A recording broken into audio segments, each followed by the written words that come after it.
Wow. 10 minutes after broadcast time. I'm not sure if it's going to be a yellow or a red, but Can't it's be a going to be... red. Can't be a red. Can't be a red. No. Here we are. It is the Highbury Squad. It's Monday Madness. And let's just say we had some technical issues, which I think, we've overcome. So let's roll. Let's get back into the show, shall we? Here we go.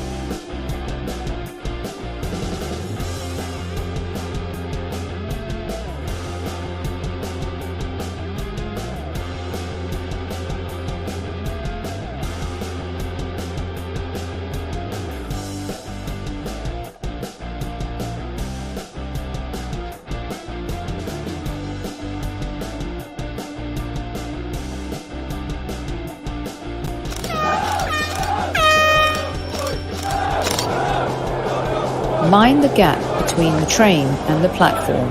Please stand clear of the discussion doors. The next stop is Highbury Squad.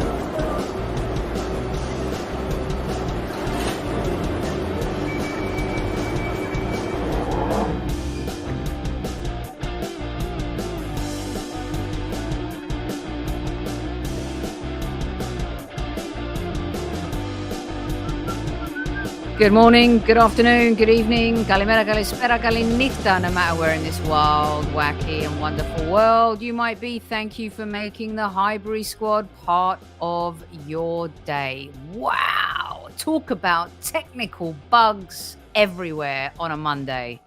Woo, we made it though. Here we are with my podcast brother from another mother, Mr. Super Kevin Campbell. Squad Ace. Magnificent Monday to you all, and I hope you enjoy the show. It's going to be a good one because we've got a game tomorrow, so it's a Monday Madness pre-match show. There you go. At ease, squaddies. Okay, good evening, everyone who has been patiently waiting for 10 minutes. Kev, I was going to announce tonight that the yellow and red cards are back. It's a yellow for both of us tonight. Is it? Well, how is it a yellow for us? There's nothing we could do about StreamYard. There's nothing we could do about that. So similarly to how teams really can't do anything about referees and VAR. Well, you can't do nothing about VAR, yeah. You can't do nothing about VAR. Yeah. That's left to somebody else, unfortunately. So, yeah. If you want to give us a yellow for something we got no control over. I'll probably get a yellow at some point during the evening. I usually do. I just wanted to announce that the red and yellow cards are back. It's been remiss. Listen, I've not been myself the last couple months of this season, so bear with us. All of your favorite things have gone to the wayside, and, that's how life works sometimes. But the good news is Chief Like Officer Tammy Stills is in the house. She's going to be looking and making sure that everyone is being sharp this evening. We've got Lone Star here. We've got Demsek here. We've got Mark. We've got DJ. Guna Russ. Kev. 40 plus years married. Guna Russ. Happy anniversary to Mr. and Mrs. Hogg. I didn't really want to say that. To Mr. and Mrs. Arsenal. Guna Russ and his woman. Yes. Yeah. Brilliant stuff. Well done. 40 plus years. Think about it. 40. Mate, my parents have been together for 68 years. Kev. That's crazy stuff, isn't it? That's old school. That's You know, a lot of this stuff is you're not going to see these years anymore. So, you know, the old school through thick and thin. Now people break up for anything these days. So, you know, that's a hell of a long time. And you know what? Long may it continue. If anybody could do it, long may it continue, because you know we need a lot more of that. So I think Totally. people sticking together. We do. We do. And they have a beautiful daughter, Lucy, who's smashing it. Listen, if you want a tattoo, I'm just saying, go visit Hoggy on Twitter and he'll put you in touch, because Lucy will, if you want an Arsenal tattoo in particular, let me tell you, Loose Hog has you covered. All right. Super Kev, it's been a week since we've been together. Great show last week. Another win for the Arsenal. But as we do every Monday Madness, folks, before I get to housekeeping issues, we like to give Kev the mic with uninterrupted crap to just do his Kev's kickoff. And this week it might be a little bit different. And Kev, you were in the company, you're a legend, but you were in the company of a couple other legends. Kev's kickoff this fine Monday Madness. Teach the kids who don't know, and for those who do know, like the Hoggies of the world, about what you did last week. Yeah, so after our show, you could imagine, I got to the legend opposite me is Jason Lavelle. He's a massive gooner. I've known him for a hell of a long time, and it's funny is that Jason that's here Jason, and you guys? Yeah. It's funny how, you know, I met him when he was a youngster with his sister back in the day, and how we met up again, and he's a massive, real massive gooner. He's in security as well, and he looks after quite a few bits and pieces. He does stuff with the with Highbury and bits and pieces, but he also is good friends with Charlie George and Frank McClintock, ex-captain. So when he asked me, he said, "Kev, would you be down for putting the lights on at Highbury?" I said, "It will be my pleasure to put the lights on at Highbury." So I said, "I'll tell you what, I'll come down in the day, the Friday." I said, "I'll have to go back up because I'm working Saturday morning, etc." I said, "But let's go for a spot of lunch and bits and pieces." I didn't know Frank McClintock and Charlie George was going to be there. Wow. So obviously we met. Traffic, but it was snowing in London on Friday. Around yes, about the weather looks terrible there, Kev. Looks terrible. It was snow. I come from up in Manchester. Fine. Get down to London, so if it was snowing, a little, only a little. So we met up, and he says there's a couple of people coming to join us to pay their respects. I said, "What are you talking about? Pay their respects?" Within about 5 minutes, Frank McClintock walks in, so I jump up. You could imagine Frank McClintock, absolute legend. And then about 5 minutes after that, Charlie George walks in, and we're having a great chat. And then we sat down at a lovely restaurant in London. And looks nice. You know what? I've got to say, Frank McClintock and Charlie George kept me and Jason laughing all afternoon.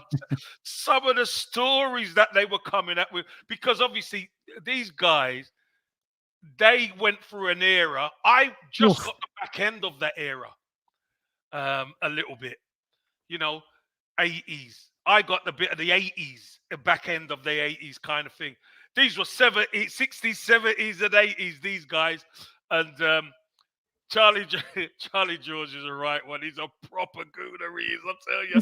And Frank McClintock, obviously, you know, the esteem that these guys have. And do you know what? going Kev. out with these guys and other people from other tables coming over and paying them respects, coming to me and saying, it's great to see you all together and stuff. It really was special. Then went to Highbury and had a look around, saw the marble halls again. I mean, the memories just kept flooding back. Hello. I mean, yeah. So that guy, Jason's obviously on my left. That guy on my right, Vic Wright, he has been around Arsenal. I'll tell you what, way before I ever was. And I even said to him, we've got to get you on a podcast.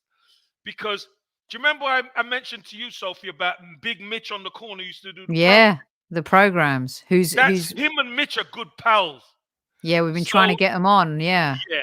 So that would be a really good show to get Vic on. He said he would come on. Tell everyone how long they've been selling programs for, like how that. Mitch and his dad. I mean, Mitch and his dad. Well, way before I was. It's got to go back to the 60s. That they were selling programs there. I mean, that was my first program I bought was from Mitch. Wasn't from the original guy. You know, you had the program sellers. I bought my first program from Mitch because he had all the away programs as well. We had them, it used to be like a collectibles right on the corner. And that was special. And then obviously took me around, showed me, go down where the so-called tunnel used to be. The halfway house isn't there anymore. Is that where Magic Mike's new apartment is? Probably where Magic Mike's new place is. It's in the block, And then you go out to the pitch and then you see like, wow, it's just all done up. And it really was, I've got to say so, it really was a special evening for me, let alone the residents. So Kev, I wanted to because these are the things that I think we do quite beautifully, if I may say so myself, on the Highbury Squad, is Kev takes us back, so we just remember, right? We all love the new Arsenal, but we always love, and there's a lot of young listeners who love the history, they love the stories. It would be like Kai Saka and I was going to say Kai Havertz too soon. It would be like Saka and, maybe someone like Martinelli, who's been there for a long time. Or ESR. Or ESR sitting with Thierry Patrick Perez. You sat with, by the way, 71 vintage year. Just saying. You sat with the double winners. Really, when people talk about the evolution of Arsenal, it always starts with Wenger, but the evolution of Arsenal really started way back here. And you sat with look who was in that 71 team. The captain of the 71 double winning team and Charlie George, the hero in that FA Cup final. Tell us. Not only that, Soph, in that same team was Pat Rice. Yes. And George Graham. People forget George Graham was in that team sometimes, I think. Exactly. And also, so speaking to Frank McClintock, I've sat with Frank McClintock at games before, but when you're at dinner and you feel a lot more easy, he was saying that was the last thing anybody ever thought of George was being a manager. Do you know what I mean? He was a boy about town, like to look good. You know what I mean? Nobody ever thought he'd be a manager, but this is something we've got to thank Terry Venables for. The late Terry Venables. Tell folks why, Kev. Yeah, Terry Venables is the one who got George into thinking he could manage, and he took him under his wing and taught him the bits and pieces about coaching, and then George obviously kicked on and went on to another level. He showed he had an aptitude for it. He was very good at it. And, I mean, Frank McClintock was asking me some of the stuff about how George was. And he was like, George, really? And I was like, yeah, he was that strict. And he was going, my God, that is so not George, But he probably knows all this. But he's asking me because he knows that just wasn't George. So it was such an interest. And Charlie George was just saying, no way, George, manager. No chance. No chance. Isn't that strange? It's so funny because when we look at this picture of you here with your family when you signed for the Arsenal and you were signing on and, the player versus manager. I don't know if that's different, and we're going to get into the art of Mikel Arteta a little bit later, especially when we have Paul Buckle on and stuff like that. But Kev, how crazy, because the intensity of George Graham as a manager versus what his colleagues are saying playing alongside Well, him. his nickname was Stroller. So, he just used to stroll about the pitch and, people are demanding more and all that kind of thing, like a stroller. That languid style, your Berbatovs, and maybe sometimes people say Havertz has got a little bit of that. Lone Star said Gigi the stroller. He was known as the stroller because he looked elegant on the pitch, and there weren't a lot of crash bang wallop in him. But he was a superb player. And is there anything you can tell us from that table? No. What happens at that table stays at that table, Soph. But one thing I will say, if you ever get the chance to be in the company of Frank McClintock and or Charlie George, take it. I tell you now, take it. Let me share this one thing. Let me share this one thing with you. Okay. Charlie George, do you remember when Kevin Keegan went to Southampton? They had Mick Shannon and all. They were making our job. Charlie George played for Southampton at the time. People forget about that, though. People forget that Charlie George was there. And he told me a story. He said, like, they were a good side. He said, we're a good side. He said, and the ball went out, and a cameraman said he went to get the ball off the cameraman, and the cameraman, like, pretended to give him the ball and took the ball away. He said, Charlie cracked him. And it was on Match of the Day. He got done for it. Wow. He got done for it. So, and he said, hold on a minute. So he got it on his phone. So it's actually on the internet. Charlie George digging this cameraman. I mean, I've not seen that, Kev. Yeah, it is there. So I was just like, Charlie, man, you make me laugh. He was saying, hey, we never mess about them days, we'd have a row and all that. It was funny.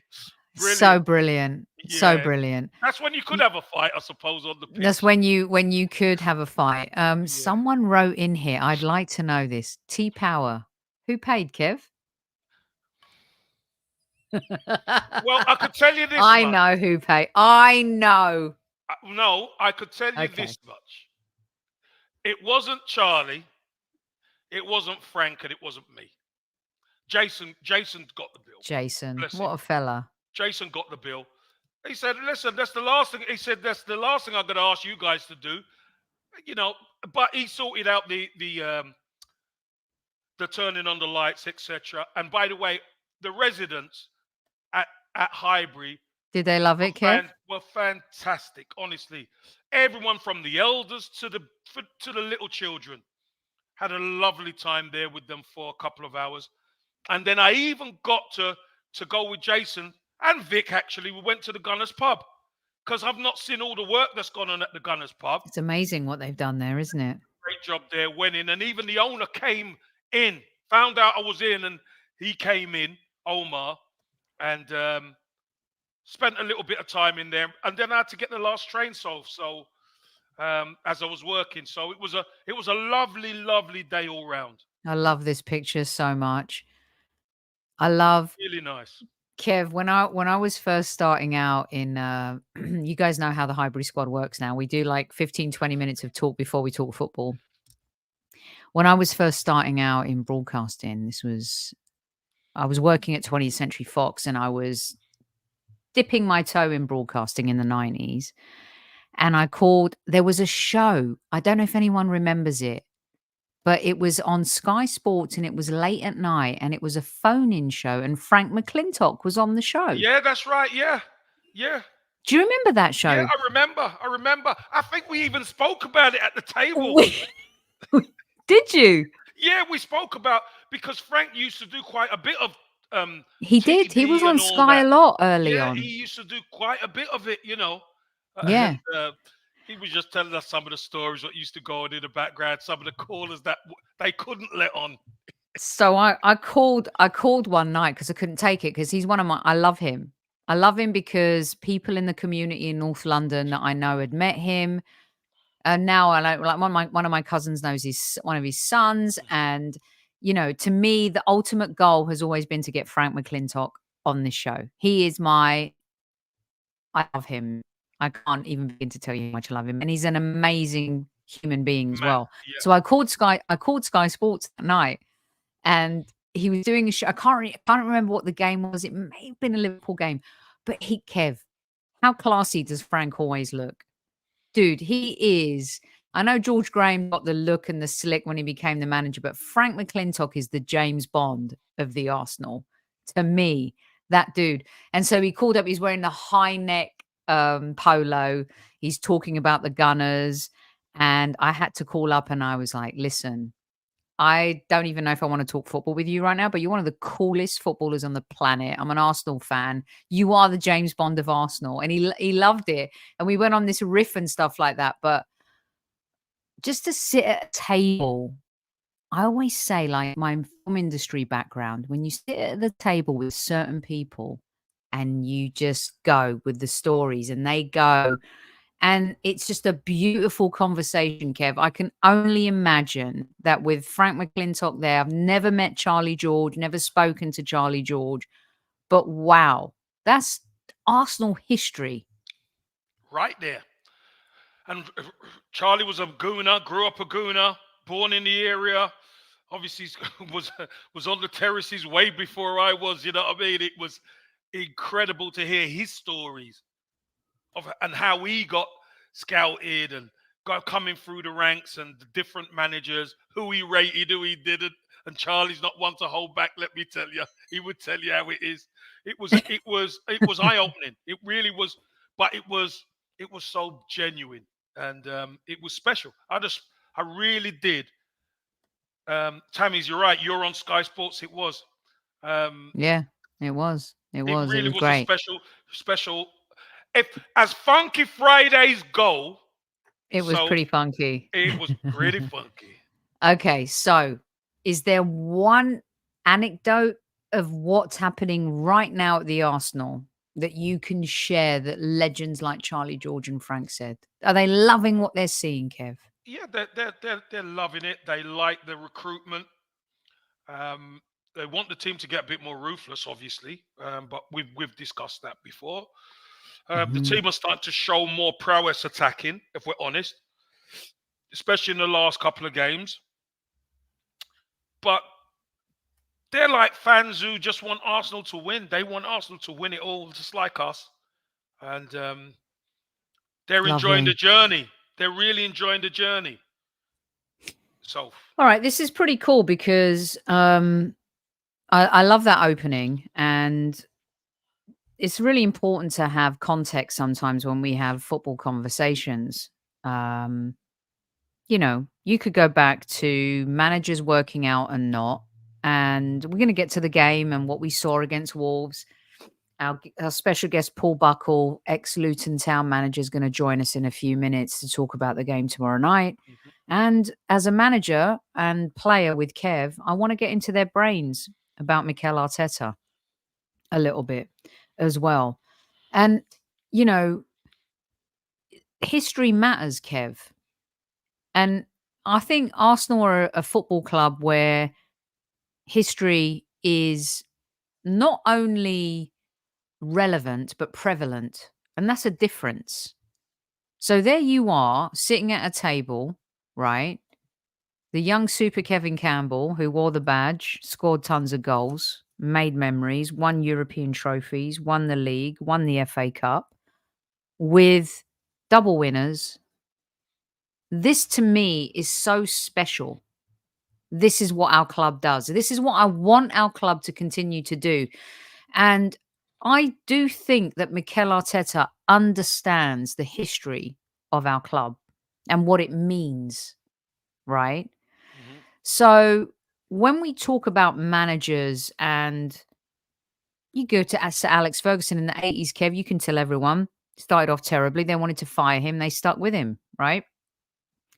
You could even say there was a tricky time for Jurgen Klopp last season where everyone was maybe asking for his head. You can go back to, Chelsea managers. You can go back to Tottenham. The trajectory of being given an opportunity to manage a team, but being given time. Time is, for me, one of the most valuable commodities in life, let alone in sports. And your time in sports as managers and players is very finite, Kev. You don't really get the opportunity in an instant gratification world to fulfill what you think your plan is, which is why I thought when Gary O'Neill spoke to the media and said, hey, I'm trying to do a job. And when someone robs you of cookies when you're trying to deliver, that makes my job harder. You're not representing me as a manager in terms of what I've done. And for Mikel Arteta, Kev, it started off very rough, right? But we're in this mode now where we've been used to a certain Mikel Arteta Arsenal, and now we're into a new Mikel Arteta Arsenal. So can I just say, I honestly don't think a lot of people realize how broken our dressing room was. Our dressing room was broken. We had some good players. I'm not Glad saying you we said didn't. that, because I've got these prepared. Yeah, I'm not saying that we didn't have good players, so. But the difference is you've got to build a collective that are all going in the same direction, that are all gonna fight and scrap, and when things don't go well, who are all gonna stick together. That's a big job, and it's not at a small club. It's at the Arsenal. So I just think, Tammy says toxic dressing room. It was, and a lot of people out there just thinks it will just get fixed overnight. It doesn't. The fact of the matter is, Soph, as you already said before, he won some tokens because he brought the FA Cup home. Mhm. That gave him a bit more time. And let's not be crazy here, Soph. There still were Arsenal fans that following season who were on the fence. A lot of people were on the fence because we lost a certain amount of games at home, if you remember, and we were hitting all the wrong records. If I you was remember. one of those people. I was we one were of hitting those. all the wrong records, weren't we? So, Yep. but in order to turn it around, to change it, basically, he's turned the club upside down and inside out to get it where it is now. In what is it? This is his fourth season. I think he's done a remarkable job. I really do. And I know he's only won an FA Cup, but the key is nobody has a divine right to win anything. All you have a right to do is to be able to challenge, Soph. And here we are. We're top of the league. We're top of our group, back in the Champions League and top of our group, qualified already. And we're in December. If somebody had said that to us at the start of the season, we would have taken that, wouldn't we? Big time would have taken that. But the dressing room looks right. His squad rotation looks right. Do we need some more players? We're always going to need more players, Soph, because we want to win it all every year. Of course we do. Do we need more players? Yeah. Do we suffer sometimes a little bit too much injuries? Yeah, of course we do. But every team has injuries. But I just think the trajectory we are on is so positive. And I agree with you. And I think, like, for me, and many other fans, it has taken a while to embrace the new pragmatic Arsenal this season. And a lot of the times we do compare between what we've seen and what we're seeing. And sometimes it doesn't always add up, Super Kev. So I wanted to bring in our special guest today to talk about this a little bit more and get stuck into the art in Arteta, as well as look ahead to the Luton Town game tomorrow night. Let's have a conversation with one of our favourites, ex-Luton Town manager, Mr. Paul Buckle. Welcome to the show. Hi, Sophie. Hi, Kev. How you doing? Hi, Paul. How are you, mate? We're doing good. How are you? I'm very well, thank you. Yeah, all good. Excellent. Excellent stuff. So, Paul, I wanted to bring you in at this point because the title of our show today is Putting the Art in Arteta. You've managed at different levels in England and in the US as well. And, you know, historical clubs like Luton Town, like Torquay. What do you see this season? And part of why I wanted to get you on today is to talk about maturation, because as a manager, I'm sure you've done things and it's been naive. As a player, I'm sure Kev has seen managers do naive things and then do great things. Do you think this season, Paul, Mikel has matured as a manager? Well, it's a great question. Yeah, I think he has. Obviously, I think he's under a charge at the moment. Yeah, I think he has, and I think he's still pretty new. You know, I've give that some thought. You know, looking at him. You know, yes, I've managed in the EFL. You know, certainly not the size of Arsenal, but as Harry Redknapp once said to me, he said, "Paul, we all got the same problems, mate. Ours are just bigger."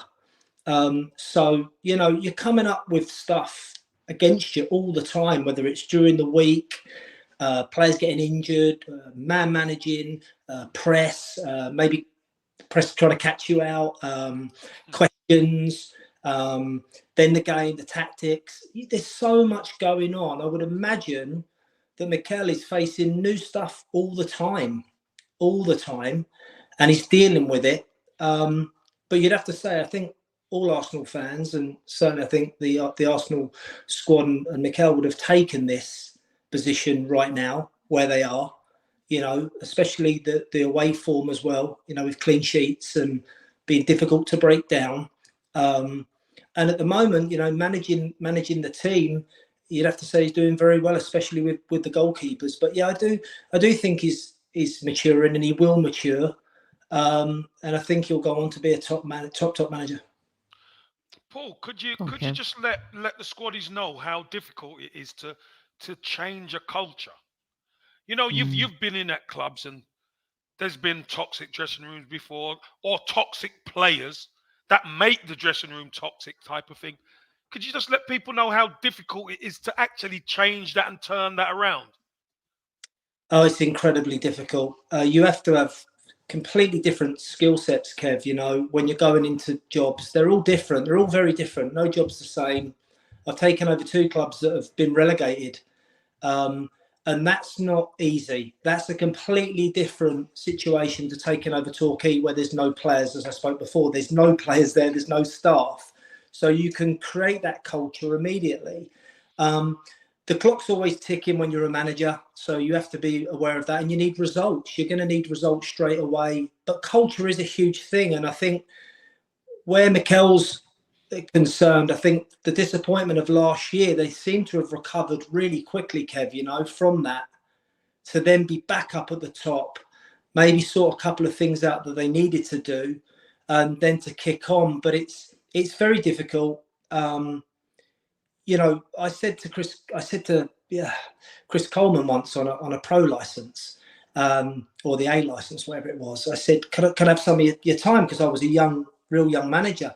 And I said, can you give me some advice? And he said, play the game, learn to play the game. By that, for the listeners, what he meant was, you know, when you're managing players, maybe at times you just got to give them what they want to hear, or you've got to just, if you know you want somebody to move on, or you've done your due diligence and there's got to be 6 players moving on, there's a time scale to that, and you've got to be very careful with that. I wasn't great at that. I always wanted to just be honest. But that can blow up, because if the players are under contract like they are now, I mean, long contracts, Kev, you've got to be very careful what you say. If they down tools, you're in trouble. You know, that type of thing can be very damaging to the dressing room if you have, and normally it's maybe older players or players that the dressing room respect, or the younger ones are afraid to step forward. That type of, you know what I'm talking about, being in dressing rooms. So yeah, it's very delicate. Every manager will do it differently. But yeah, it's one of the toughest things to do. So, Paul, when you mentioned that and kind of like dealing with change, one of the big questions coming in from our listeners, of course, you mentioned the goalkeeper situation. And it's not something that we want to harp on about today, but you did mention it. And it's only a case of how I want to examine it with you, in the sense of what you've known, what you see, but what you want to achieve.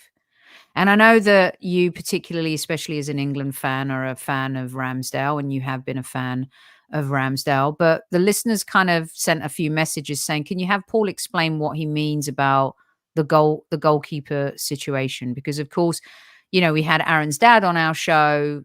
Things kind of escalated from there. But even prior to that, you know, the decision in the summer was made to bring Raya in. As a manager, talk us through that a little bit and what you meant by your comment. Well, just the reaction, you know, when Ramsdale played against Brentford, you saw the players. You saw the players were delighted for him, weren't they? You could see that. You could see what he means to the team.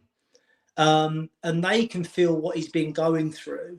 Now, as a manager, sometimes you can, you know, there's a lot of insecurity in it. You can think, oh my God, you know, they're all really saying he should be in between the sticks. When you see that reaction. But yeah, I mean, at Sacramento here, I had two goalkeepers. I just said to Rebecca, actually, I said, they both ended up playing equal time. And I had to literally, one of them, I had to talk to him every single week because he wanted to leave. He was, and anywhere else, I mean, Sacramento Republic in the USL is a big, big club, right? So anywhere else, you know, he would have been playing. But I wanted two first choice goalkeepers, and I actually wanted that challenge. I wanted that challenge as a manager because I keep him, and it was me, it was Simon Shepherd. He used to play for Watford and Reading. He was my goalie coach, Shep, and we would sit down with him, and he'd say, "Bucks, he needs to talk again. He wants to go." And I said, "No, we're going to fight to keep him." And in the end, he did get in. I had an older goalkeeper, and I sort of felt that he couldn't do a full season, and I somehow managed to navigate through that and keep them both happy. But I think when you've got any type of situation like that, you do have to be prepared to be disliked as a manager. Realize that, you know, they're not going to like you. The 11 that play are going to love you. Then it starts during the game when you take a few players off. They're going to dislike ones that are coming on. You hope are up for it. Are going to prove you wrong. So I think what I meant by that is, yeah, the goalkeeping dynamic with Raya coming in is a problem that Mikel probably didn't have to do, did he? He didn't have to do that. No one was saying bring another goalie in. Right. But I actually think, say we there as a closet gooner, have two great goalkeepers. And that him coming in and keeping the clean sheet and doing well at Brentford is brilliant. He's brilliant. Yeah. Because it'll keep him going for a while. He's going to be part of it. He's just got to be ready. It is a squad. They all play at the end. It'll be the day-to-day man managing of it.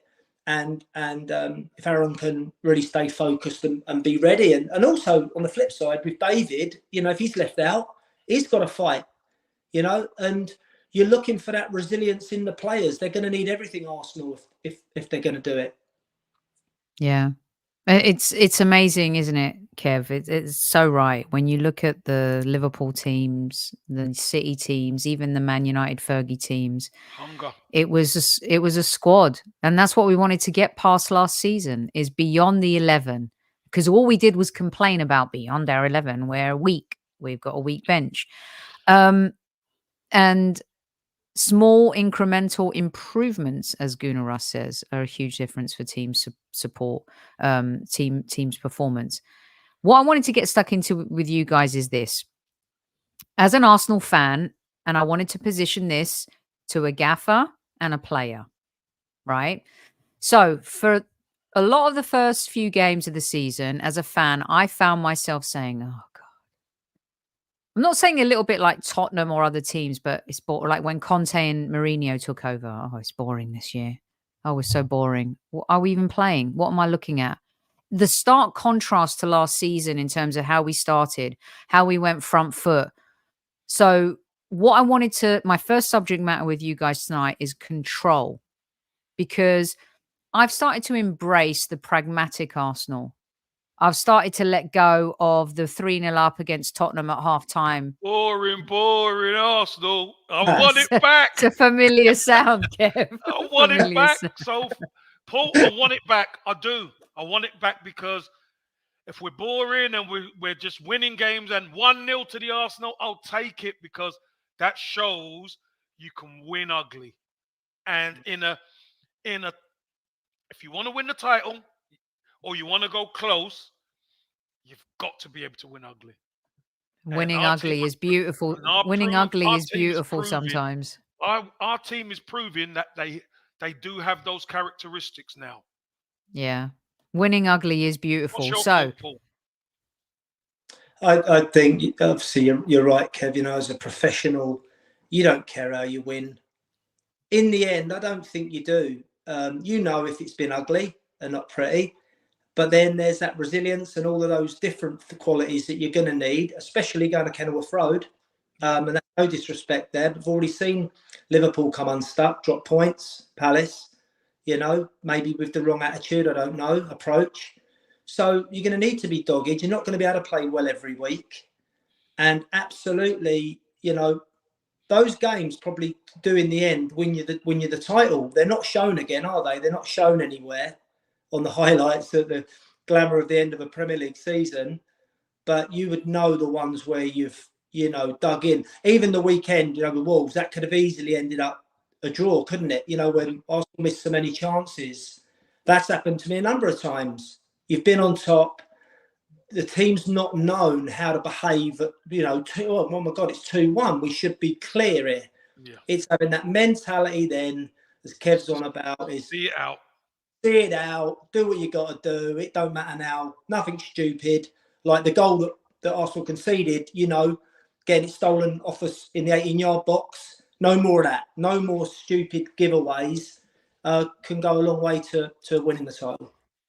That's exactly what it feels like. So I wanted to get stuck into a couple of things with you guys. Player manager. Because one of the things as a fan I noticed, and I'm not a tactical expert at all, is control. Last season, I felt like for a lot of the times in the first half, we had total control of games. And in the second half, we would kind of get complacent, sit back too much and get ourselves into a bit of a squeaky bum time. Maybe the way we did against Wolves this weekend, which we haven't seen too much of this season. So when I wanted to ask you guys about control, and I'll start with you, Kev, where does, for me, who's not tactically inept, I get the game, but there's so much talent on our team now. As a fan, I'm finding it hard to decipher as a non-tactical expert where the control of our games come from. 1 week, I think it's Odegaard. The next, I think it's Declan Rice. I think it's Saliba and Gabriel. But then I think when Jesus isn't in the side and he comes back into the side, it's him and he's the nucleus of everything. Then I think it's Saliba. I think it's, Saka and Martinelli. Where does our control of the game actually come from? Okay, control of the game comes from the attitude, Soph. The attitude of the players. It's not just one individual. Because you see in the first half, the attitude is right. We're all over Wolves. The game should be over. It should be 3-4-5. Second half, naturally, they know that there's a game on Tuesday. And you think to yourself, play one game at a time. They do. But you still know we're cruising here. We can just keep the ball. We can keep it ticking over. But that lulls you into a false sense of security.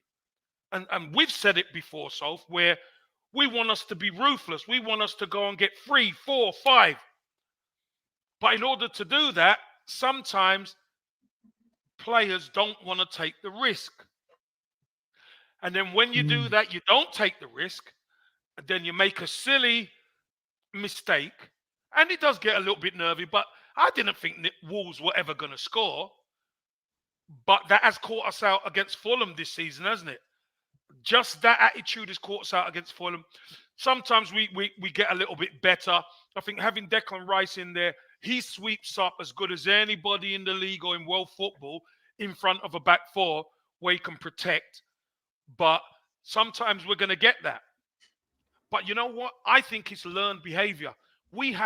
This young team have to learn how to be able to be not only ruthless, but also game managers. Where to play, where to give it to Saka, where to give it to Martinelli, where to win the fouls. So we keep the ball away from our own box and not play like we did last season, like basketball, up and down the pitch. Because in the end, that's what caught up with us. We couldn't sustain it. So I think it's our attitude that is the perfect game manager.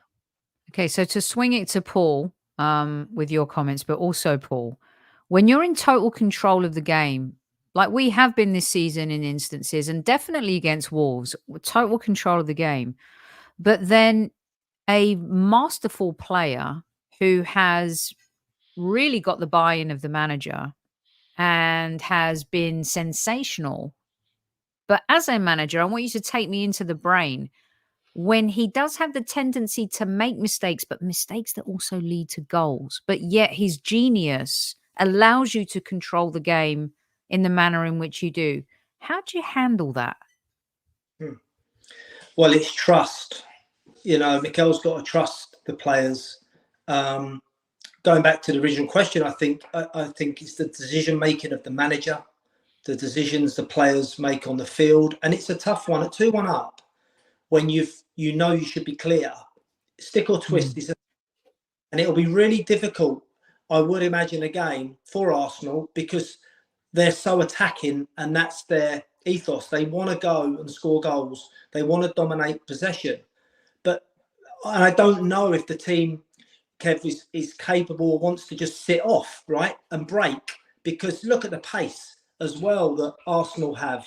And, you know, on the counter-attack, you know, the opposition bring them onto you, sit a bit deeper, a bit of a lower block, and then break, right? Another way of getting a goal rather than the high press and leaving the back guys exposed. I think, see, Rice will play a big part in it for me, because I feel like he's really got the bravery to go and get on the ball, right, from if the back line's got it. And also, if Arsenal can't go forward, we can come back to him. So I think it's decision making from the manager first and foremost. Or I'm sure they'll have them talks, and they'll train as to what do we do at 2-1 in that scenario. You know, 2-1, do we go for the third goal all out? You know, so if we try to sit on it and we end up conceding, do they then kick themselves because they've gone away from, you know, who they are, their identity? But it comes down to trusting the players. But I do think it needs to be clear. You're either going to see the game out in a certain way and you put the certain players on to do that, or you maybe, you know, go in attacking sense and try and go and get the third and send a real message. But that does have to be clear. And if it is a change of the way you're playing and your identity, that again has to be worked on so everybody knows.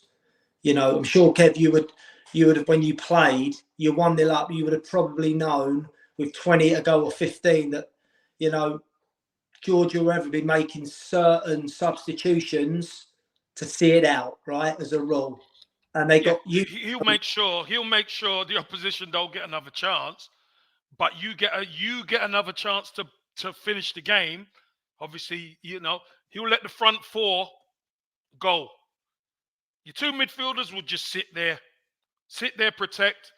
Don't need to go beyond any strikers. You just sit there and manage the game. But the wide men and the centre forwards, you go and do your thing.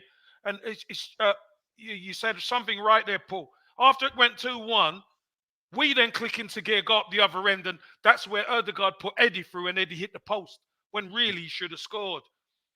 And if that goes to 3-1, it's all over because Wolves then go, blah. But the longer that they think their luck's in now, don't they? You know, it comes off the post and it don't go in. They think, right, let's keep going. So it got a little bit more nervy than it should have. But the key is getting over the line. Let me talk. Sorry, go on, Paul.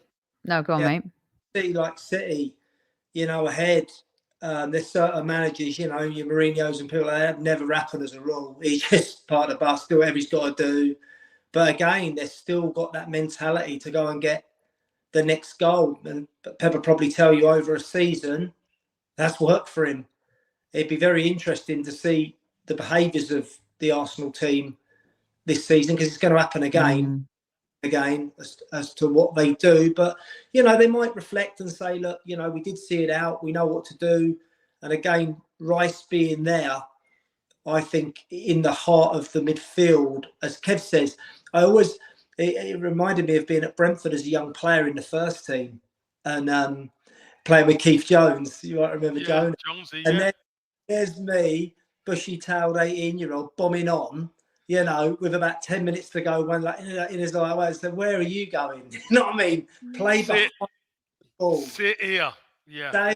Don't move because the middle of the pitch is the most important. So, right, you can't allow them to come through the middle. If they're going to come at you, it's from the outside. Yep. You know, more time on a counter, but not through the middle. So, yeah, I think Rice is good.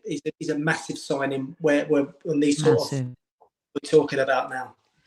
Yeah, you guys see this signing in so many different ways than, you know, the fan eye, but my goodness. I was going to ask you guys a question because to me, I don't know if there's been two bigger signings than these two. I mean, we're going to get onto that a little bit. Oh, by the way, enjoy the conversation. I'm already way in, but we were 10 minutes late, so here we go. The other part of this I wanted to talk to you about in terms of the arts. The dogs agree with me. Getting involved, love it. Okay, so we have a delivery, by the way, and it's flowers for you and Paul.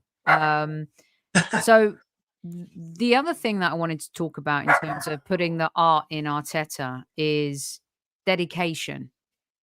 So you, as a player and a manager, I know you'll get this. There's been so much apathy over the last few years with the Arsenal. Games where we've gone 1-2-0 down, whereas now we can manage even 1-0 down. But even against big teams, you know, you get thrashed. You go 2-0 down, by halftime, the game's over. The games were lost without any fight. The dedication to starting a game and putting in the effort is easy, but to closing a game for some of these Arsenal teams over the years was insurmountable in so many ways. The team spirit now seems to be super solid. The dedication to the cause seems to be unquestionable. And the dedication, not only as a team, is one thing, but the dedication to partnerships is what I wanted to tap into a little bit with you two today. Gabriel Saliba, Benjamin White and Saka, Tomiyasu and Saka, Zinchenko and Martinelli, Tomiyasu and Martinelli, Odegaard and Rice, Jesus and everyone. I wanted to ask and talk about dedication within the game, the ability to dedicate to each other in your roles and your partnerships, but also into the greater good, Super Kev. A lot of it comes down to time as well, Soph. You know, when players are put together for one season, then you look at it and you say, I wonder how it's going to go. But when they've got 1-2 seasons under their belt, you start to realize and understand what your mate wants, how he wants it, what his good points are, what his bad points are, and how you develop it. Because that's the next thing. You know, Tomiyasu can play centre-back, he can play right, he can play left, but we're seeing him actually develop relationships now with Saka. I mean, that goal, the second goal against Wolves, summed it up. Tomiyasu was probably his best game. You know, The break, he went on the outside. Saka drew the defender, put it to him. He's put it on the back stick. In comes Ødegaard to finish it off. I mean, that was superb play.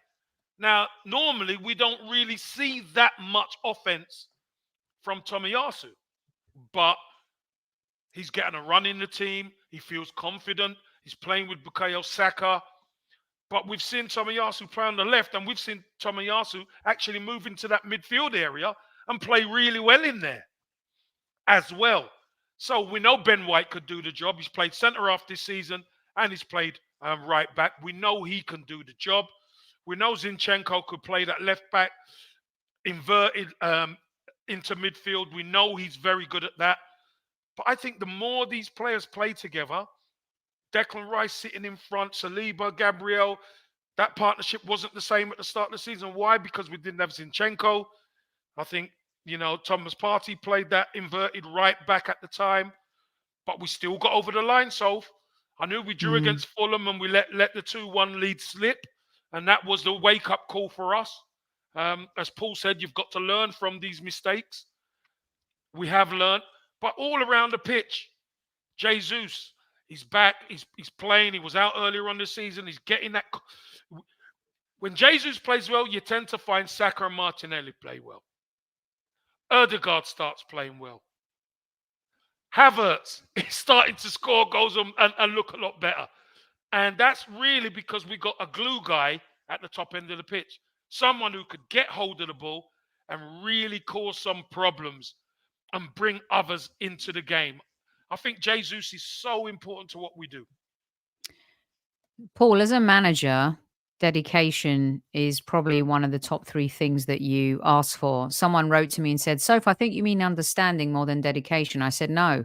Understanding is one thing. Dedicating to a cause and that understanding that your manager wants is something completely different.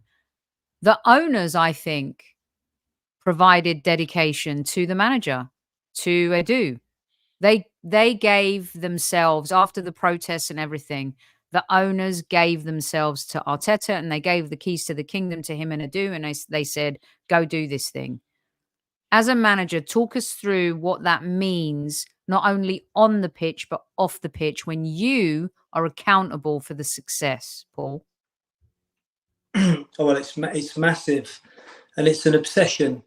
Every manager, it's an obsession. Managers, jobs are on the line all the time.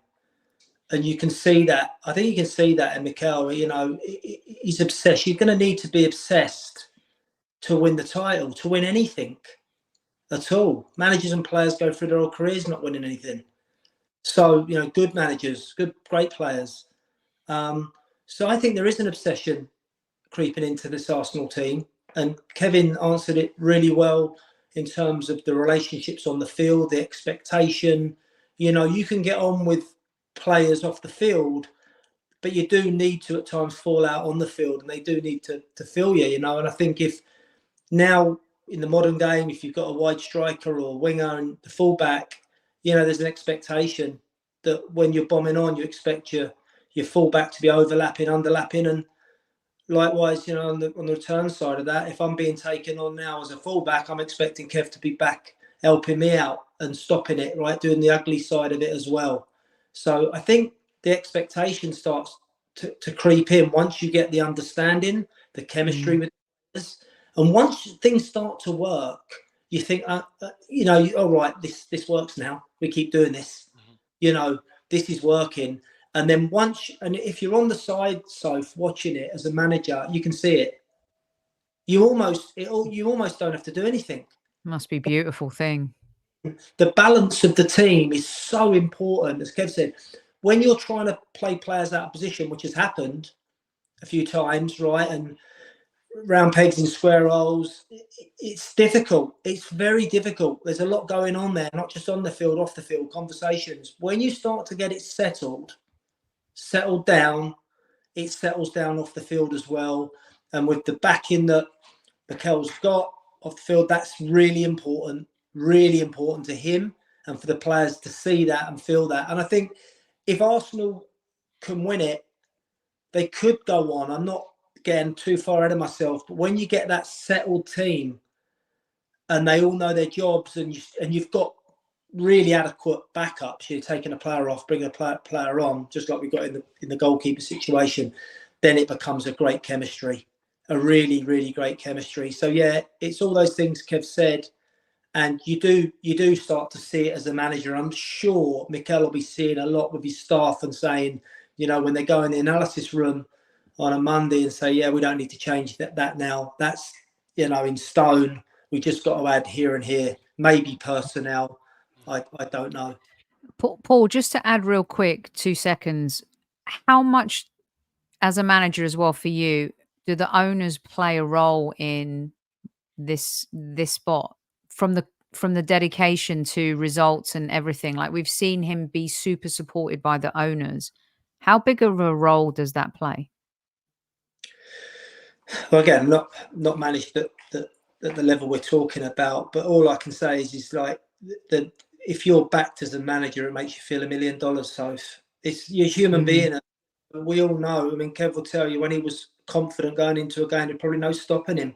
The only thing that ever stop you is your confidence, and they probably want Mikel to kick on. They want to embrace the man he is, manager he wants to be. I mean, the style of play is incredible. That second goal was fantastic, one-touch play.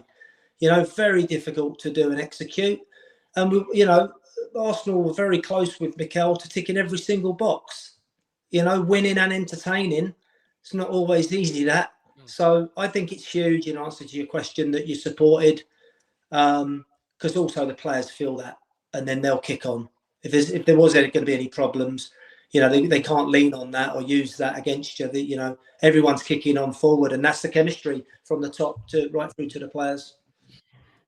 Okay, before we touch on tomorrow's game real quick, I wanted to get my last subject matter to the two of you, and that is intimidation. We've done control, we've done dedication and intimidation. Because Paul, Kev and I talk about this a lot, and you've seen it in your career too. He's played in teams that have stood in tunnels and totally beaten the team. My analogy is always Tiger Woods getting on that first tee. Players have crumbled before they've even played him. They don't play the course, they've played Tiger Woods. You don't play the game, you play the players. Take that to the Invincibles. Take that, however far down you want to go with Manchester United teams and even Chelsea teams. And when Lampard and Terry and Mikel'S and all those guys were playing, there's this intimidation factor. Now, I'm not sure if we're there 100% yet, Paul and Kev, but I do feel that we've started to intimidate teams in a way where I don't know if they're sure about what they're going to get from Arsenal this season, because we have transitioned a little bit, Super Kev, from last season. But do you think our manager has actually played a bigger part in the intimidation factor, whether it's his persona on the sidelines, whether it's what he says in the press conferences, beating Manchester City in the Community Shield, beating Manchester City in the league? Had he led the line of intimidation, or are our players starting to do that? No, I think Mikel Arteta, he's the tone setter. We always say that. Someone has to set the tone, and then the players have to cross the white line and do it. That's the key. Now, Mikel Arteta prepares the team correctly. The team's results are the thing that are going to make other teams very weary. But let me tell you what the real fear factor is. The real fear factor is the actual players when they're playing on that pitch. You see Saka now. You see Martinelli getting double teamed. You see people not wanting to go near Saliba. But where do you go? If you pull off, you're going on to Declan Rice, and if you go to the left of Saliba, you're going on to Gabriel. Arsenal are not a small side anymore. We're a big side. Stick Kai Havertz in there, etc. It's a huge side. But now you're starting to see Saka work out the double team. He got Jesus to come over. Him, Tomiyasu, and Saka worked it out with some quick interplay. You heard Gary O'Neill mention it. They've worked on it all week. But you know what? The sign of a good side who can intimidate another side is don't matter what you do and how you work on it in the week, we still beat you with our moves that you've practiced to try and stop us. That's the sign of a very, very dangerous team. So, and they're not the first team who always tries to double up on Saka and Martinelli, etc. The key is, where are the gaps, Arsenal? And if Arsenal can start finding the gaps, that's where the real intimidation comes, because that's where the sleepless nights come. And Paul, Kev spitting facts, as are you this evening. I don't know if I, as a fan, have felt like I have players who can intimidate the opposition. I don't know if it's since Sol Campbell and the Invincibles. I don't know when it is, but it's been a really Ozil and Santi and Alexis Sanchez did going up front for a little bit, but we never had the support, the backbone to defend that. And we talk about that a lot on our show. But when I think about, wow, we've got a different DNA now. I mean, the Haylender was born differently. Declan Rice is probably one of the single most important signings in the history of Arsenal Football Club. We haven't won anything yet, but just the difference that he's made to the pitch, to being on the pitch. Sending this guy on loan, where everyone cried and cried and cried. He went away, he grew as a man, came back. He's probably one of the most £200 million player here. Paul, intimidation, can that only be when you've won, or can it be growing as you want to win? Yeah, it can be both, and it can show itself in so many different ways. It's a brilliant question. Intimidation, it's not something that I've thought about, to be honest. But yeah, I mean, without the ball, if you talk about without the ball, look at Arsenal without the ball, right? With the ball, they're brilliant. Without the ball, is there some weaknesses? Can you put crosses in? Can we get after them at set plays? And as Kev says, once you start ticking the boxes where you've got big, strong, athletic players, well, that door's closing on you. And I think Arsenal are closing doors all the time without the ball, and the results are showing it. The clean sheets away from home, the resilience, even if they're ahead by 2 or 3, Kev would have been in teams where the back line are saying no goals. It's no weakness. We're not letting one in, not a chance. And that becomes intimidating. That becomes intimidating for opposition managers who's trying to deliver to his team during the week of how we're going to break Arsenal down or how we're going to get at them and all the rest of it. And if they're running out of areas to look at, that's intimidating. And then, when you're coming up against Arsenal and they're running and then they're making changes and the players are going off, the players are coming on and really up for it, that's intimidating. Where you player coming on, going through the motions, right? So it's becoming this machine, which we've seen Arsenal teams over the years that have been successful, of, someone like Vieira. Look at Vieira in midfield. I mean, where's his weakness? Where is it? It's nowhere, is it? He's going to be bomb on, get back in and get around the field. He's strong. He's going to drive other people on, and hopefully people like Rice and that are seeing that in Arsenal's heritage and saying that, can we emulate that team? If you compared this team right now, with a lot of those great teams, it probably wouldn't be far off in competencies of what we've got and the balance and what Arsenal has. So, yeah, intimidation, I think it can be really intimidating on a field where, you're just thinking you've actually, put that doubt straight in the opposition's mind, which is another massive way of getting over the line. You can afford then to even have like a sort of 7 out of 10 game and still win it, because you're just in the heads that you've almost beaten before you're even, into the game, 15 minutes into the game. So the last one before we get on to a quick assessment of the Luton game with you guys. Thanks for listening and tuning in, everyone. 500 of you in live chat right now. Hit that like button, kiss it. Great conversation between Super Kevin Campbell and Paul Buckle, former manager of Luton Town, as well as Torquay. I love his football brain. We've talked about control, intimidation, dedication. Let's just go back to some old school football here. Just real quick in a nutshell, shithousery. Because I think it's an important part of football, and I think it's something Arsenal have failed at for years and years and years. Paul, you're a manager. Kev's a player. Kev's always talked about how if the manager's doing this on the sideline and he's telling you this and he's going like this and he can't hit. He's playing the game. You as a manager on the sideline, not sure how animated you were. But when your manager is outspoken, when your manager gets yellow cards on the sideline, when your manager's not afraid to go up against another manager who's won a Champions League and a Premier League title, when your manager's not afraid to talk to the officials and be unafraid to berate them when they've totally screwed up, when your manager supports and comes in and saves your goalkeeper when he's under attack at your biggest nemesis and rival, and you walk away from moments like this, it feels to me like Mikel'S siege mentality, very George Graham. I'll start with you here, Paul. How is this a turn off if you're not an Arsenal fan? And does anyone care if they are an Arsenal fan? What's your take on Mikel'S exterior management, sideline press conferences, and maybe is it a slice of the Mourinho model? Takes the pressure off his players, puts it all on himself.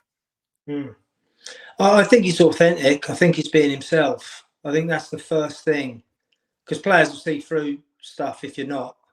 So he's being himself, and he's animated, and he wants it, and he's not afraid to show that. He's not afraid to say, I want this. I don't care what it takes as a rule.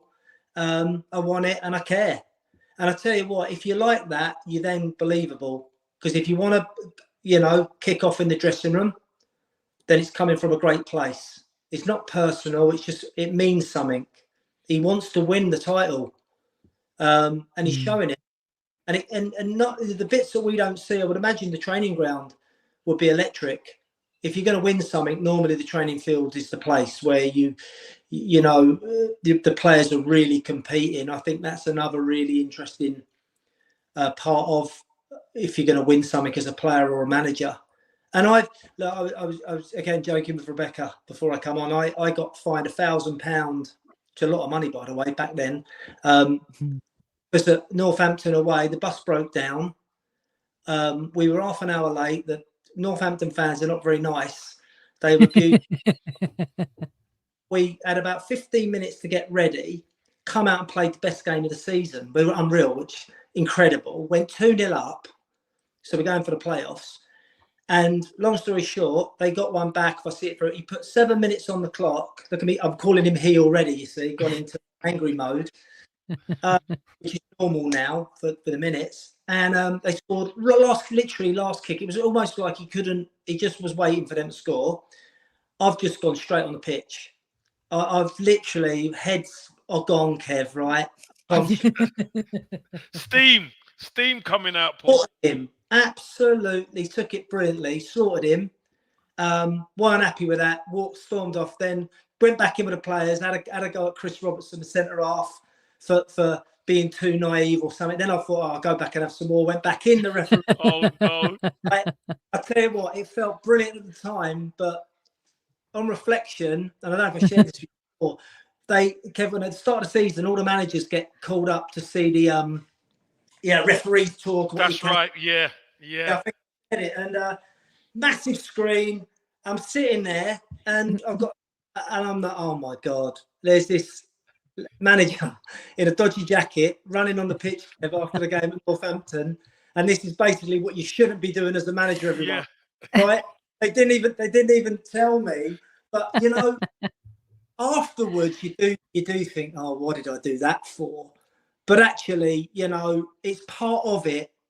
The emotion, if you've got the emotion there, I'm sure Kev will tell you, the players do feel that. They can't feel it when they're on the field, but if you've been on them all week and you've given them a good team talk and then at half time, whatever it is, they can feel that. So I think it's an important part of it.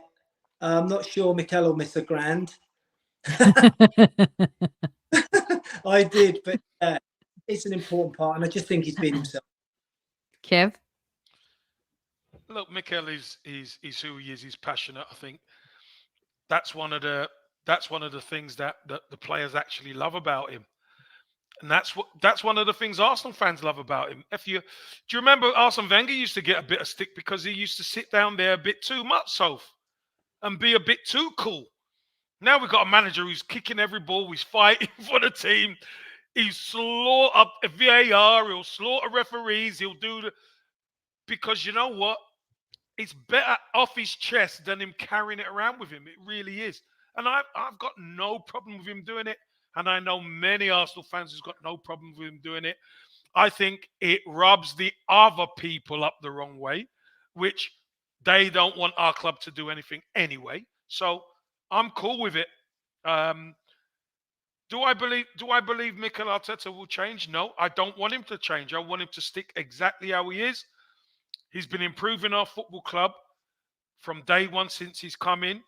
He's doing a really good job. Obviously, we want silverware, so that's what we want. We want the big trophies. And he's doing a good job so far. So, hey, long may it continue.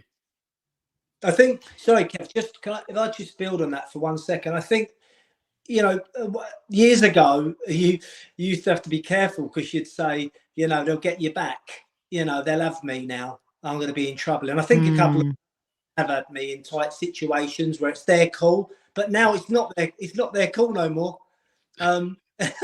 It's going to be every 2 minutes. So I think Mikel can kick on with what he's doing as long as it's, within the boundaries of the law. Okay, last bit here with these two epic humans. I hope you're enjoying the conversation this evening. I certainly am. Luton Town tomorrow night. I don't know. The last time I was at Kenilworth Road was definitely in the 80s for me personally. I know that some fans will probably look at this and think, wow, is that? I mean, it's not even a high school quality. For our listeners in the United States, and there's a few, and I'll see a lot of you in Philly, by the way, this weekend, the Arsenal Philly event. We'll talk about that at the end of the show. It's a dump. I'm sorry. Is that harsh? But it is. It's a dump compared to any new stadium. But you know what? It's a beautiful dump. It's a glorious dump. It is a historical dump. It is one of the stadiums you want to stay alive for as long as humanly possible. Kev, you played there. Paul managed there. I'm going to start with you, Kev. Forget the artificial turf era and period. Not an easy place to go. Liverpool found out playing Luton. These games, you can never just say, slam dunk, that's 3 points. Talk me through tomorrow night.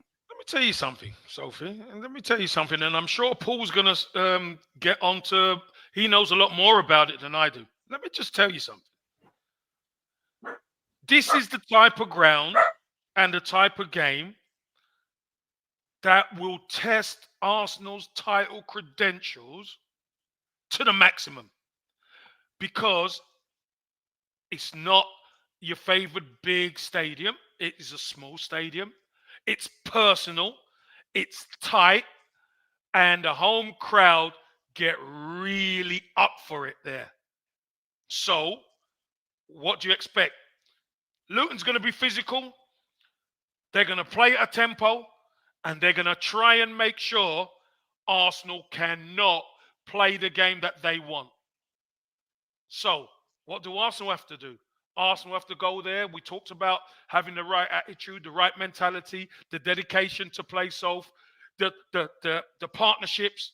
All of that has to be on point tomorrow, because what you've got to do, you have got to elevate your game above Luton. Now, if you don't, it's going to be a long evening, because they're going to play very physical with us. They're not going to just let Arsenal do what they want. Let me tell you, they're not. And that's the way Luton like it. The fans love it. From the Emirates, no, come on down to Kenilworth Road, Arsenal. This ain't no Emirates here. This is, let's bring you down a peg or two. And that's the name of the game. They're going to have to try and use Kenilworth Road as a leveler for opposition teams. And we're going to find out a lot about Arsenal tomorrow. And part of finding out a lot about Arsenal, Paul, is elite players who played the highest level, going to a place like Kenilworth Road. You've seen players come there. You've seen your players play there. You know the atmosphere. You know the vibe. Talk us through it a little bit. Well, when I was manager, the two that spring to mind were Wolves in the FA Cup. And I said to the players, these supporters expect to beat a team like Wolves, with Luton's history. before we went down the leagues. There was an expectancy there, and they saw these types of teams coming, and I really felt Wolves wouldn't fancy it. I really did. I mean, the pitches are better now. It's not like way back, Kev, where you could have more advantage, but I could see it, and I think that was a big part of why we beat Wolves in the FA Cup. They just come down from the Premier League. We were in the conference, and we turned them over, and we deserved to turn them over, and it was packed to the rafters there. The other one was Wrexham in the playoffs, where we really had no right to maybe knock them out. They'd finished something like 16 points ahead of us in the league, and we played them, and the crowd again played a huge role. I mean, it was deafening. I know that's used a lot, but it was absolutely scary. We scored. I said it a number of times. It felt like the roof was going to come off. And when you're attacking the Kenny end, they drag the ball in. They do, because they're so close to the pitch, and they're so passionate, home and away, by the way. The support they get, Luton, is incredible. It will be how Arsenal start the game.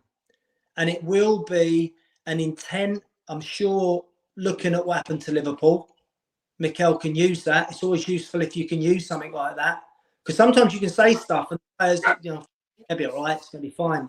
But you can see how desperate Liverpool were, and I don't see Luton changing. They'll ask questions. They'll let Diags. They'll let the front. They'll join. They'll see if Arsenal can get on the second balls, force corners. So again, if I fully expect Arsenal to deal with it. I really do, and I think the players and Mikel will probably say, people will be looking at this to see if we've got a soft underbelly here, and he can use it. And if they go out there and they approach it right, in the right way, and they do the nasty part first, which will be the mentality, I think Arsenal will kick on, because if they get ahead, 1 or 2 ahead, then it becomes very difficult. The game drags on, and you've got you're then trying to find it when you haven't found it from the start. It's very difficult in football to do that. You've got to come out with the right attitude, and I'm sure Mikel will have a few things up his sleeve if it doesn't happen, that he can make changes. But I think they'll be up for it. I really think Arsenal will be up for it, because there's a chance to get that gap a little bit bigger, and that's another mental. Definitely, it really is. If you look at that league table after tomorrow night and you see you're a few points clear, the pressure then mounts on the others. I wanted to read this out from Tony K. As a Lutonian, yes, Kenilworth Road is a small stadium, but it has a big heart, and also the pitch is a carpet, so the Arsenal team will enjoy playing on it. I don't like Luton Town fans, sorry. I'm saying it out loud.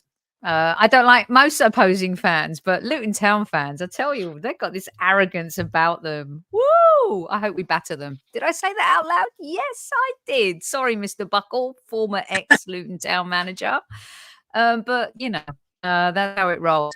Brilliant show tonight. We've gone an hour and 23 minutes. We're going to let Paul go right now. Paul? Let me show you one thing. Yeah, David Raya, nice one. We went to watch him. Went to watch Brentford in the summer series here, and they were brilliant actually. And Raya come over and give the gloves to Ted, but might get a few quid for these now. I absolutely love that, and because the listeners don't know that you have a soft spot for Brentford. There's no doubt about that. So you do know a lot about David Raya. Yeah. Okay, so is he the right choice right now for the Arsenal? I think he's a top goalie. I think in the modern game, I think Arsenal have 2 fantastic goalies, but in the modern game, Raya's feet, the way he can accept the ball anywhere, his delivery, his distribution is right there for the modern day goalkeeper. So I think it's a really shrewd signing by Mikel. Caused himself but good problems. Yeah, I like that. It looked dirty, the glove. How dirty? Let me see how dirty that glove got. Let me just see. Kev, how dirty. You know what? A scratch on it. You know what Ted said to him and all, didn't you? Like, so all the players come over after training, and I was doing some work for Brentford, as an ambassador, and so Raya said, "Oh, do you want my gloves? You've been so nice to Ted." And Ted said, "Why are you leaving?" Oh, bless him. Pin drop. Like, we'd all been sort of whispering about it, I said, "What's happening? What's going on with David?" By the way, Kev, Ted got a winner about a month ago. Oh, no, a penalty. Very intense. It was a penalty, right, Paul? He had to take a pen. It was the last one. Oh, and he buried it, didn't he? To win it all, nice one. We love that. Absolutely love it. Okay, Ivan Toney, they're asking me, they're going to be like, if you don't ask him about Ivan Toney, I might, whatever. Is Ivan Toney an Arsenal player, Paul? I think so, yeah. It'd be a great challenge for Ivan. Brentford fans won't like me saying that, but if he's going to go anywhere, I'd love him to go to the Arsenal. I think, yeah, absolutely. I mean, he's proven now the Premier League, in a team that's recently come up, never easy. He's proved he can do it. And I was speaking, Kevin would know Marcus Gale. Mm-hmm. Marcus, ambassador. We were youth players together, and I watched Ivan a season or two ago, and his hold-up play weren't quite there.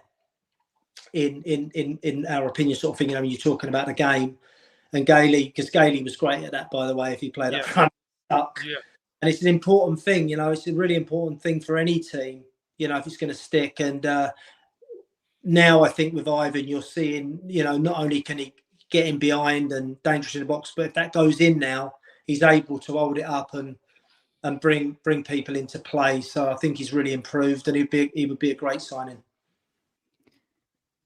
All right, Tony to the Arsenal, endorsed by Mr. Buckle. Paul, thank you so much for joining us today. You can follow Paul on Instagram, Buckle_Paul. He does a lot of brilliant things. Love his managerial brain. Always a pleasure to have you on the show with your insights.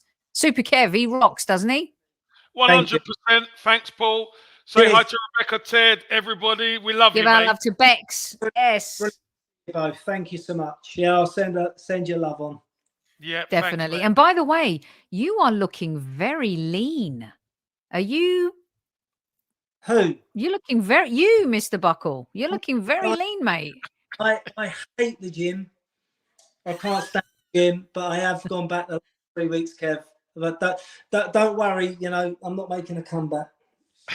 You're gonna make me feel bad, so I look good at the next comeback. Yeah.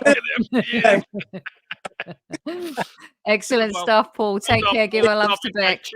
Take care. Bye. Cheers. Bye. Brilliant. Paul Buckle there. Go follow him on Instagram. He's not on Twitter.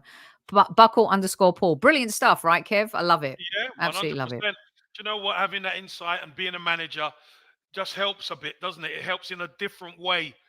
Seeing things in a little different ways, really important. So really good chat. Really good chat. Really good stuff. And I love getting the juxtaposition from managing like in the Premier League to managing in the leagues below the Premier League and what that looks like, but also managing historical clubs like Luton who were up there and kind of seeing them come back. He was also at Torquay. Talk about a team, Kev, that has been down and up, and Cheltenham. Up and down. Yeah. Playing a big part in those clubs as well, because he was successful there. So fair play to him. Exactly.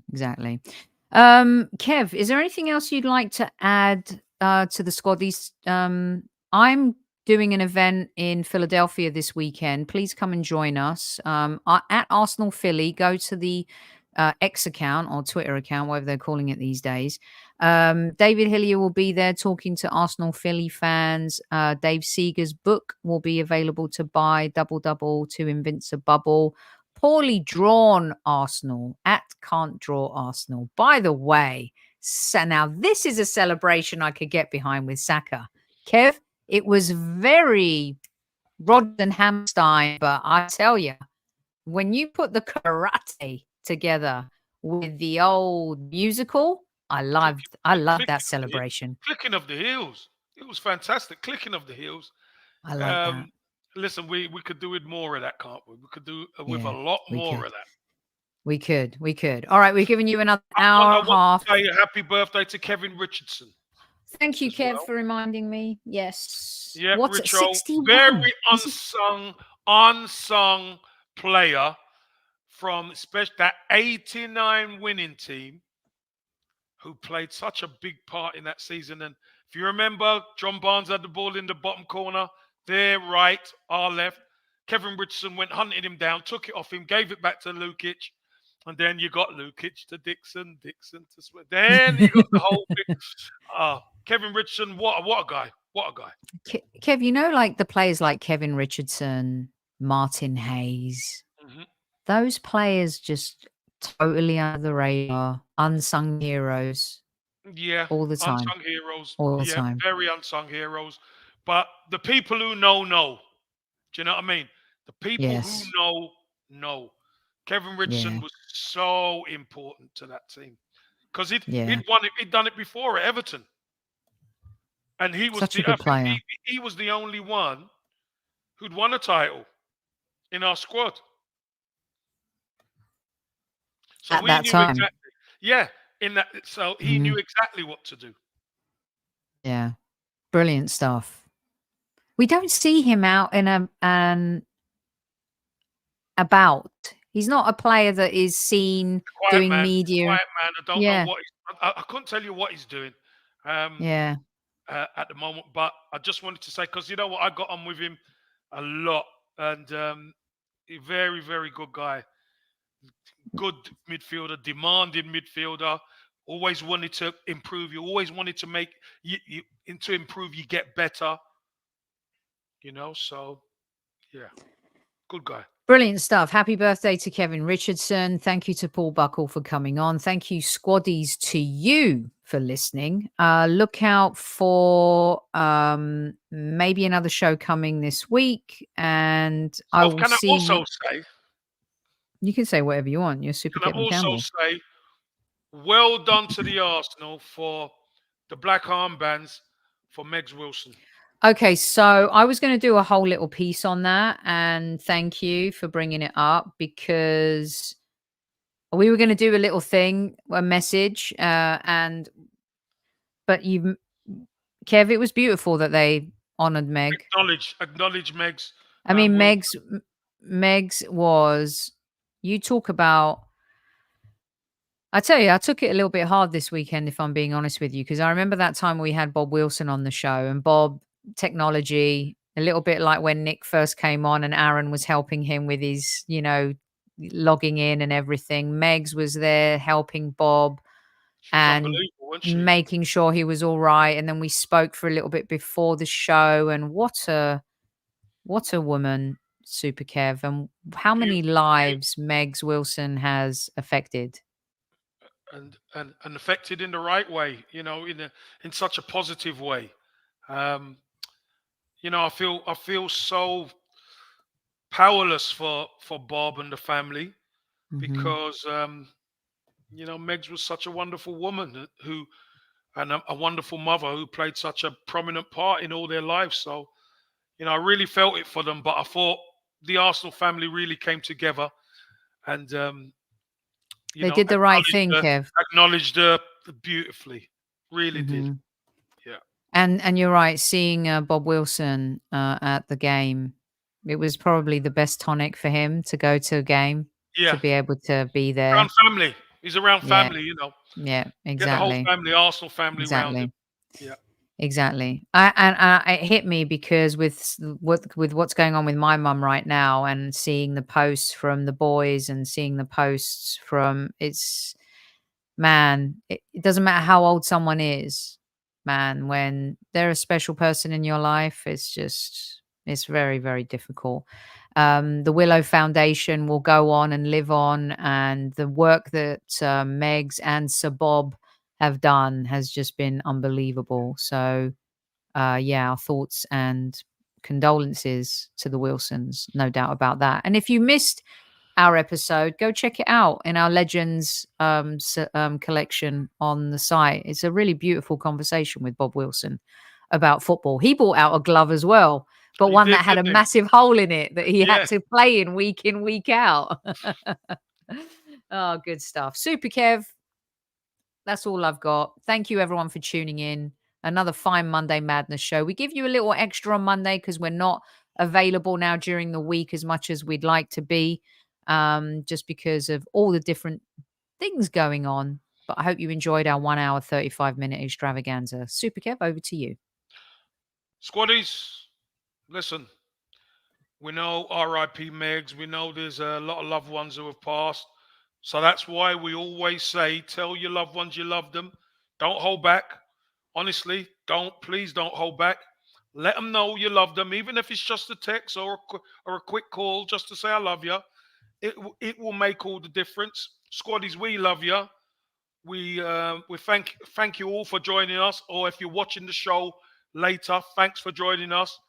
And again, be safe, take good care. And you know we love the Arsenal and we want Arsenal to win this title. So we've got to take Luton out. So on that note, and Sophie don't like Lutonians, so there you go.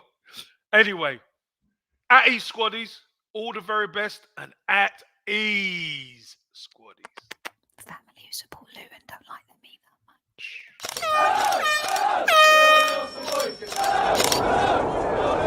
Mind the gap between the train and the platform. Please stand clear of the discussion doors. The next stop is Highbury Squad.